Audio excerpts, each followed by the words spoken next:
татварын, нийгмийн даатгалын, бизнесийн одоо хүнд суртал дарамтаас чөлөөлсөн 100 хоногийн мэндийг та бүхэндээ хүргье. За, гэрте ойрхон сургуультаа хизээ болох вэ гэдэг асуудал ирж байна.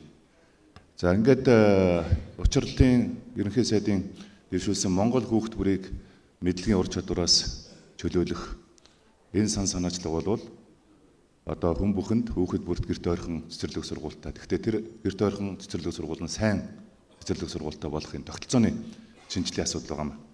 За, тэгэхээр манайд бол хот өдөөгийн сургуулийн ялгаа, төрийн сургууль, хувийн сургуулийн ялгаа бол гарсан.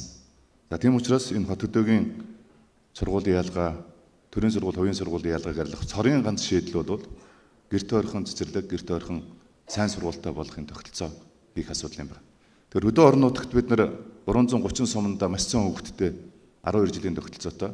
Улаанбаатар хотод бол одоо анги танхимдаа хүүхдүүд нь багтгаа болсон. Зарим хороол нь одоо сургууль гүйцэтгэдэггүй юм хороолтой болсон нэг ийм тогтолцооны гажуудал үүссэн байгаа.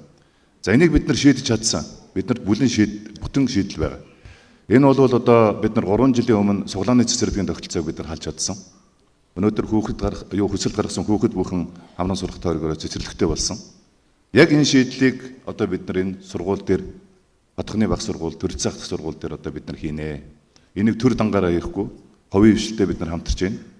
За, өмнө нь бол бид нар энэ цэцэрлэгийн асуудлыг шийдэхэд бол хувийн хвшилтэйгээ хамтарч, хувийн цэцэрлэгүүдтэй хамтарч одоо чоожтой хаалганы цаана 35 мянган хүүхдийн хувь заяа чоожлогдуулдаг байсан. Энэ хувь заяаг бол бид нар арилгах чадсан. Тийм учраас ийм дуршлаг байгаа учраас хотхны баг сургууль, төрөлцөөх сургуулиудыг одоо бид нар хувийн хвшилтэйгээ хамтарч одоо энэ намраас ахуулаад энэ асуудлуудыг шийдэн. Тэгээд сайн сургууль бол сайн багштай, сайн хөтөлбөртэй, хуурамч дүнгийн тогтолцоогүй, хамтын удирдлагатай, хүүхэд бүхэн хувьсах зардалтай захимдсан ийм сургуулийг л бид нар сайн сургууль гэж байна шүү дээ. Тийм учраас энэ одоо сайн сургуулийн цэцэрлэгийг бол хийх хамгийн манай засгийн газрын одоо бодлогын хамгийн том бодлого байна. Энэний үр дүнг Монгол хүүхэд бүр одоо хүртэх энэ цаг хугацаа их ойрхон байна гэж хэлхийг хүсэж байна.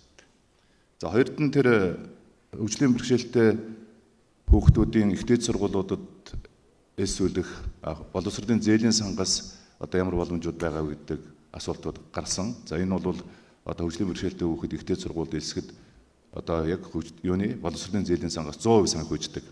Одоо бол ихтэй сургууль дээр 450 гаруй хөгжлийн бэрхшээлтэй буюу хөгжлийн бэрхшээлтэй гэж хэлэхэд би их дургу. Хөгжлийн өөр хэрэгцээтэй одоо хүүхэд сурах энэ боломжууд нь өнөөдөр бас нээлттэй байгаа. Энэ жилийн бидний эсэлтийн ерөнхий шалгалтын дээр яг хөгжлийн өөр хэрэгцээтэй хүүхдэд зориулсан эсэлтийн шалгалтынхаа цаг хугацаан дээр бид нараас тохируулга хийсэн одоо ийм ээлтэй одоо засаглалын бодлогыг бас хэрэгжүүлж байгаа гэдгийг бас хэлье.